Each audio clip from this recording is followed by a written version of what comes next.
សូមគោរពជំរាបសួរពុកម៉ែបងប្អូនទាំងអស់គ្នាសូមស្វាគមន៍មកកាន់ Channel របស់ Admin សម្រាប់ថ្ងៃទី23 ខែមីនា ឆ្នាំ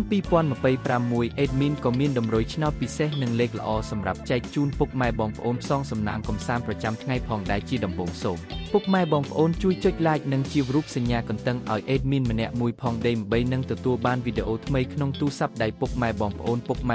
ននឹងមានភាពងាយស្រួលក្នុងការតាមដាននៅតម្រុយឆ្នោតយួនជារៀងរាល់ថ្ងៃផងដែរកុំឲ្យខាតពេលពុកម៉ែបងប្អូនយូរសូមពុកម៉ែបងប្អូនចូលមកតម្រុយយើងតែម្ដង Admin មានតម្រុយឆ្នោតយួនល្អសម្រាប់ចែកជូនពុកម៉ែបងប្អូនយកទៅផ្សងសំណាងនៅថ្ងៃនេះសម្រាប់លេខតូចឬ2លេខ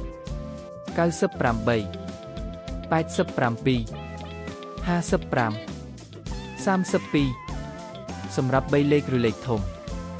711គុណ326គុណរីឯលេខអូសខ្ទង់វិញ Admin ឲ្យអូសខ្ទង់90អូសនិង30អូស